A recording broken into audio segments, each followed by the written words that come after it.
મહેફિલ શરૂ થઈ છે. મહેરબાની કરીને દરેક ભાઈઓ ફટાકડમાં આવી જાય. શેફાજ પ્રકાશી રાત.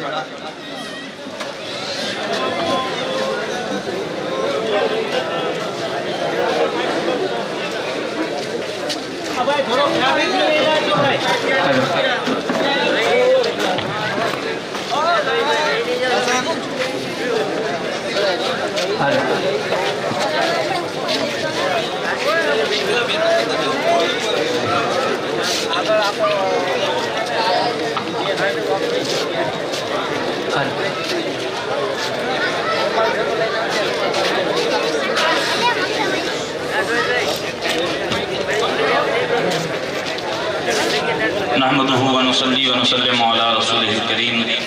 تمامی حضرات سے برائے کرم گزارش ہے، سب سے پہلے تو جو علماء کرام اور سادات اعظام ہیں وہ برائے کرم ممبر پر تشریف لائیں اور ممبر پر بیٹھیں. اور دوسرا اعلان یہ ہے کہ جو حضرات ادھر ادھر کھڑے ہیں یا جو پارٹیوں پر بیٹھے ہیں ان سے برائے کرم گزارش ہے کہ وہ جلسہ گاہ کے اندر بیٹھ جائیں. تمامی حضرات برائے کرم جو ادھر ادھر کھڑے ہیں یا محفل کے اندر ادھر ادھر بیٹھے ہیں ان سے برائے کرم گزارش ہے کہ وہ جلسہ گاہ کے اندر تشریف لائے. اور تمامی سادات کرام سے گزارش ہے کہ وہ ممبر رسول پر تشریف لائیں. اب نعت رسول صلی اللہ تعالیٰ علیہ وآلہ وسلم کے لیے ہمارے گونڈل کے بلبل باغ مدینہ ثنا خوان مصطفیٰ جناب شیفاج برکاتی صاحب کو میں دعوت دیتا ہوں کہ وہ اپنی میٹھی مدبری آواز میں نعت رسول صلی اللہ علیہ وآلہ وسلم گنگنائیں. السلام علیکم ورحمۃ اللہ وبرکاتہ. آئیے میرے ساتھ مل کر درود پاک کا نذرانہ پیش کریں. صلی اللہ علیہ یا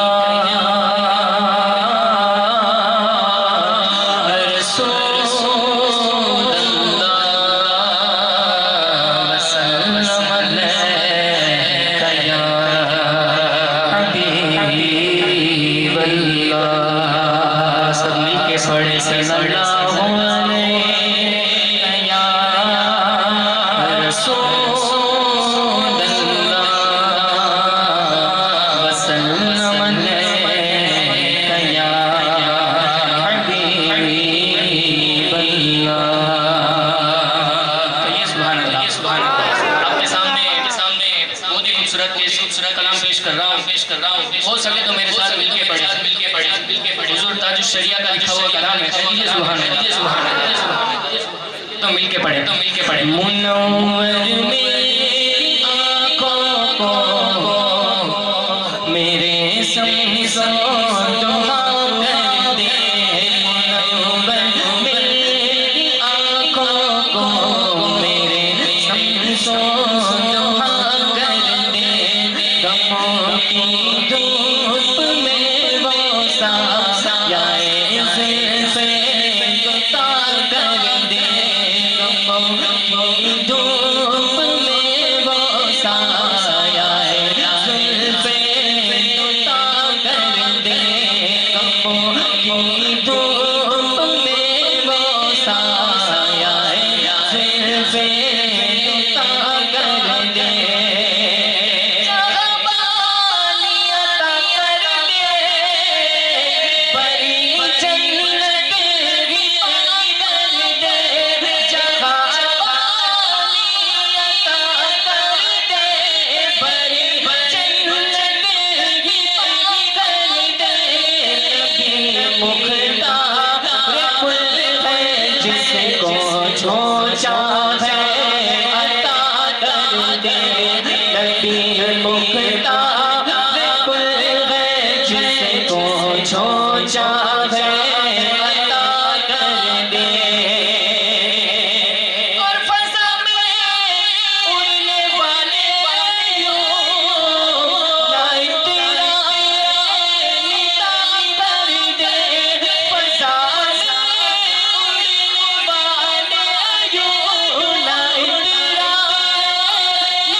جب چاہے جسے چاہے اسے فرمایا کر دے. وہ جب چاہے جسے چاہے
سبحان اللہ سبحان اللہ، گنگناتا ہوا چمن سے یہ قوم گزرا، ہر کلی مائل گفتار نظر آتی ہے۔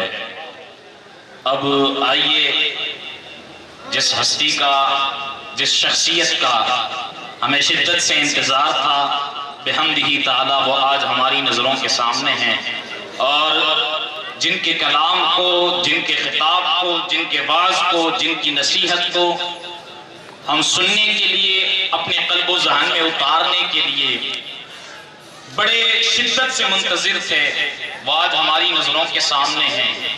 تو بغیر کسی تمہید اور بلا کسی تاخیر کے میں حضرت کے حوالے مائک کروں گا۔ اس سے پہلے ایک ضروری اعلان یہ ہے کہ راجکوٹ کی سرزمین سے لکشمی نگر کے علاقے کے اندر ایک مسجد تعمیر ہو رہی ہے، مدینہ مسجد، جس کے چندے کے سلسلے میں وہاں سے لوگ آئے ہیں۔ تمامی حضرات سے گزارش ہے جتنا ہو سکے زیادہ سے زیادہ تعاون کر کے ثواب دارین حاصل کریں۔ امام کہتے ہیں واہ کیا جود و کرم ہے شہ بطحا تیرا، واہ کیا جود و کرم ہے شہ بطحا تیرا، نہیں سنتا ہی نہیں مانگنے والا تیرا، نہیں سنتا ہی نہیں مانگنے والا تیرا، میں تو مالک ہی کہوں گا کہ ہو مالک کے حبیب، میں تو مالک ہی کہوں گا کہ ہو مالک کے حبیب، یعنی محبوب و محب میں نہیں میرا تیرا، یعنی محبوب و محب میں نہیں میرا تیرا۔ اور پیر نصیر لکھتے ہیں منظر فضائے دہر میں سارا علی کا ہے، منظر فضائے دہر میں سارا علی کا ہے، جس سمت دیکھئے وہ نظارہ علی کا ہے، کل کا جمال جزو کے چہرے سے ہیں عیاں، کل کا جمال جزو کے چہرے سے ہیں عیاں، گھوڑے پہ ہیں حسین نظارہ علی کا ہے، گھوڑے پہ ہیں حسین نظارہ علی کا ہے۔ میں کیا ہوں اور کیا ہے میرے علم کی بساط، میں کیا ہوں اور کیا ہے میرے علم کی بساط، مجھ پر کرم نصیر یہ سارا علی کا ہے، مجھ پر کرم نصیر یہ سارا علی کا ہے۔ بشر کی سر بلندی میں بھی کوئی راز ہوتا ہے، جو سر دے دے سرے میدان وہ سرفراز ہوتا ہے۔ ارے جہاں پر ختم ہوتی ہے حدود عقل انسانی، وہیں سے پنجتن کی شان کا آغاز ہوتا ہے، وہیں سے پنجتن کی شان کا آغاز ہوتا ہے۔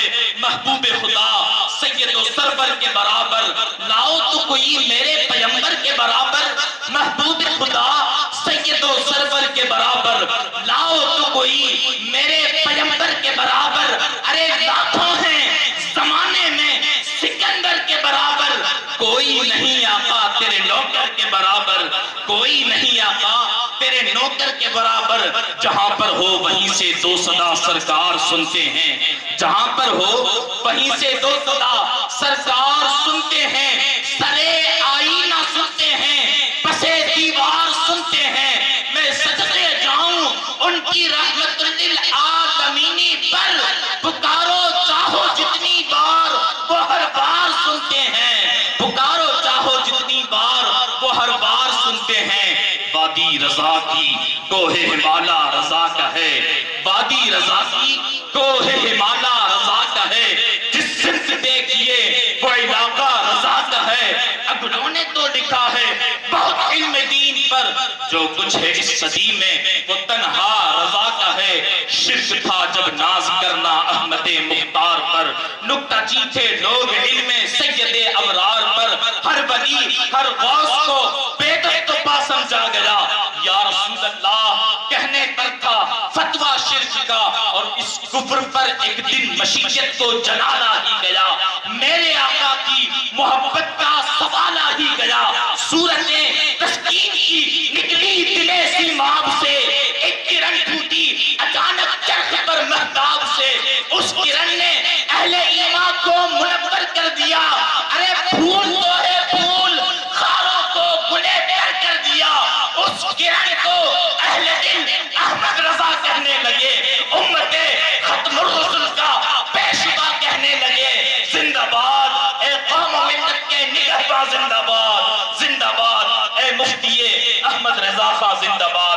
آئیے بڑے ہی ادب کے ساتھ، نہایت ہی احترام کے ساتھ اور انتہائی عاجزی کے ساتھ، بغیر کسی تاخیر کے، بلا کسی آج کے ہمارے خطیب ذیشان، آل نبی، اولاد علی، اولاد غوث اعظم، خطیب اہل سنت، خلیفہ حضور، امین ملت، سیدی سرکار امین القادری صاحب قبلہ سے میں مؤدبانہ گزارش کرتا ہوں اور اس شعر کے ساتھ میں دعوت دیتا ہوں کہ خطابت کی دنیا پہ ہے حکمرانی، دلوں کو جگاتی ہے سحر البیانی، فدا ان کی تقریر پر ہے یقیناً گلوں کا تبسم، کلی کی جوانی اور بلاغت جھومتی ہے ان کے انداز خطابت پر، لبے اعجاز پر ان کے فصاحت ناز کرتی ہے۔ آئیے حضرت کا استقبال میں نعرہ تکبیر و رسالت سے کرتا ہوں اور ساتھ ہی ساتھ میں سید عظیم الدین باپو سے گزارش کروں گا کہ سید ساز کی گلپوشی فرمائیں، اور ساتھ ہی ساتھ سید ضیاء الدین باپو سے میں گزارش کروں گا کہ وہ حضرت کی ساز پوشی فرمائے۔ اسی کے ساتھ حضرت کا استقبال نعرہ تکبیر و رسالت سے کرتے ہیں۔ نعرہ تکبیر، نعرہ رسالت، نعرہ حیدری، نعرہ تحقیق، مسلک اعلیٰ حضرت، علماء اہل سنت، عشق محبت، عشق محبت، عشق محبت، عشق محبت۔ بھئی اس مجمع سے بھی آواز آنی چاہیے، اگر ہم یہاں پر بیٹھے ہیں تو ہماری بیداری کا ثبوت دیں۔ نعرہ تکبیر، نعرہ رسالت، نعرہ حیدری، نعرہ تحقیق، حق چار یار، نعرہ تحقیق، مسلک اعلیٰ حضرت، علماء اہل سنت، خلیفہ حضور امین ملت، علماء اہل سنت، برکاتی دولہ، فیضان خاندان برکات۔ جو لوگ ادھر ادھر کھڑے ہیں برائے کرم وہ جلسہ گاہ کے اندر تشریف لائیں۔ میں سید صاحب کے حوالے مائک پیش کرتا ہوں اور انہیں خطابت کی دعوت دیتا ہوں۔ پھر سے نعرہ لگا لے، نعرہ تکبیر، نعرہ رسالت، نعرہ حیدری، فیضان خاندان برکات، مسلک اعلیٰ حضرت، علماء اہل سنت۔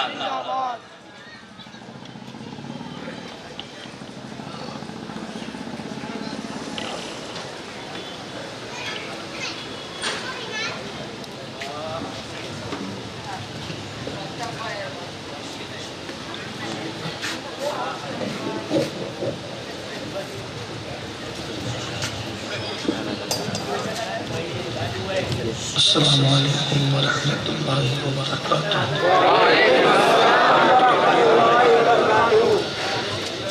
الحمد للہ رب العالمین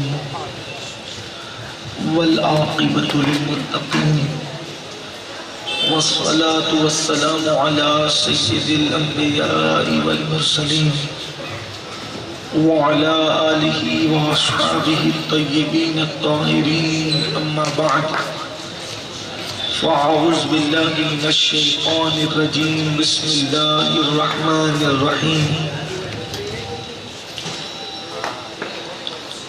قال النبی صلی اللہ تعالی علیہ وآلہ وسلم لا يؤمن احدكم حتى يكون يقال انه مجنون، او كما قال صلی اللہ تعالی علیہ وآلہ وسلم صدق اللہ وصدق رسول اللہ صلی اللہ تعالی علیہ وآلہ وسلم۔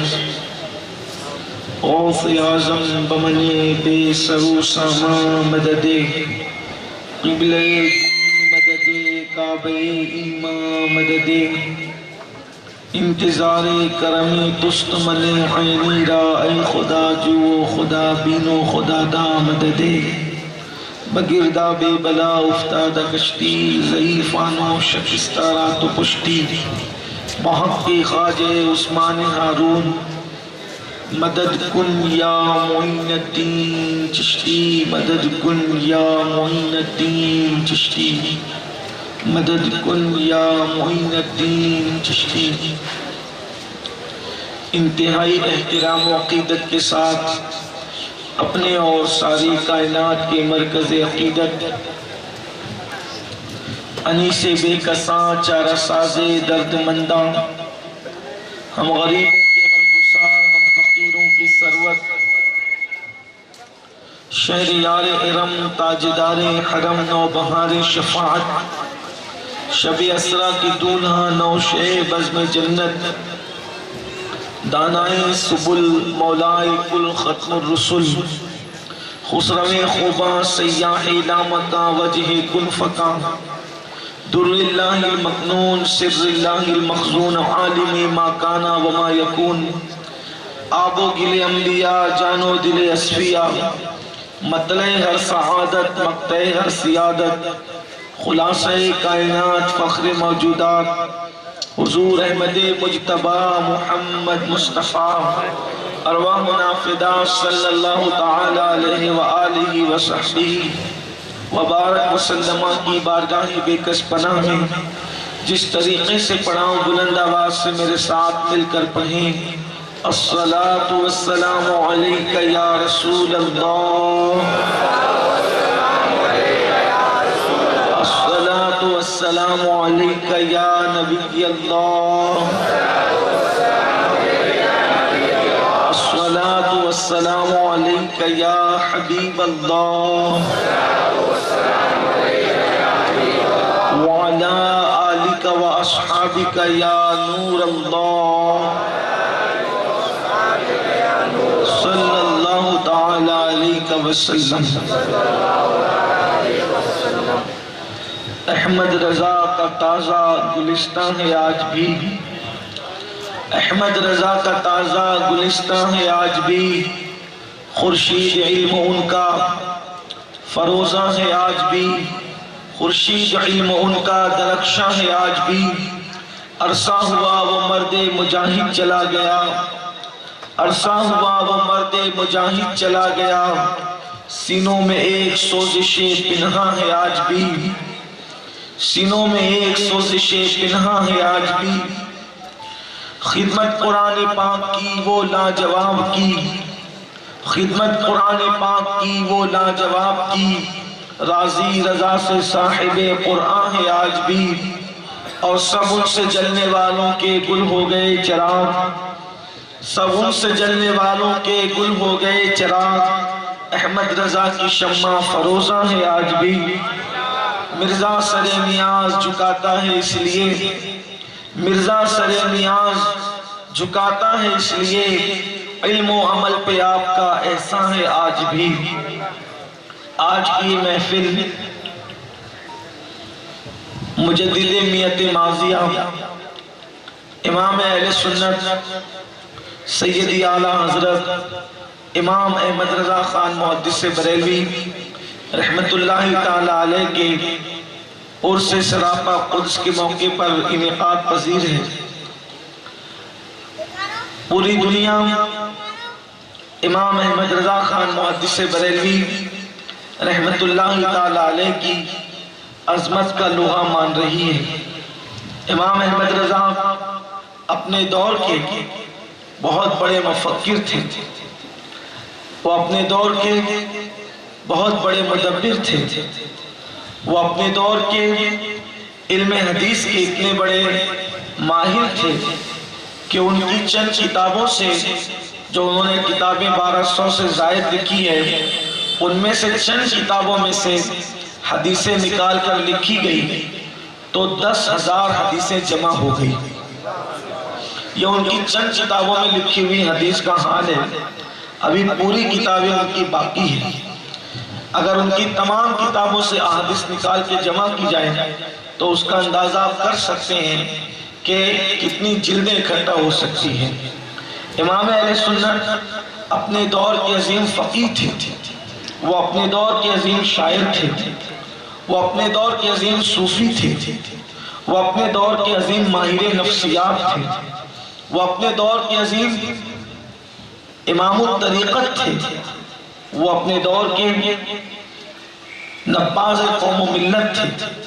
انہوں نے بہت سے علوم کے دریا بہائے، 108 علوم و فنون میں اللہ نے ان کو مہارت عطا کی تھی، لیکن میں ان کی کسی اس چیز پر گفتگو فی الحال نہیں کرنا چاہتا۔ اگر ہم ان کی علم حدیث پر گفتگو کریں تو وہ اپنے وقت کے امیر المومنین فی الحدیث نظر آتے ہیں۔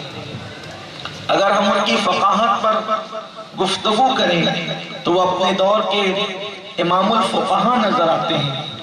اگر ہم ان کے علم تصوف پر گفتگو کریں تو اپنے زمانے کے عظیم شیخ طریقت نظر آتے ہیں، اور ایسے شیخ طریقت کہ ان کے پیر و مرشد ان کے متعلق کہتے ہیں کہ اگر اللہ قیامت میں پوچھے گا کہ آل رسول تو دنیا سے میرے لیے کیا لایا ہے تو میں احمد رضا کو پیش کر دوں گا۔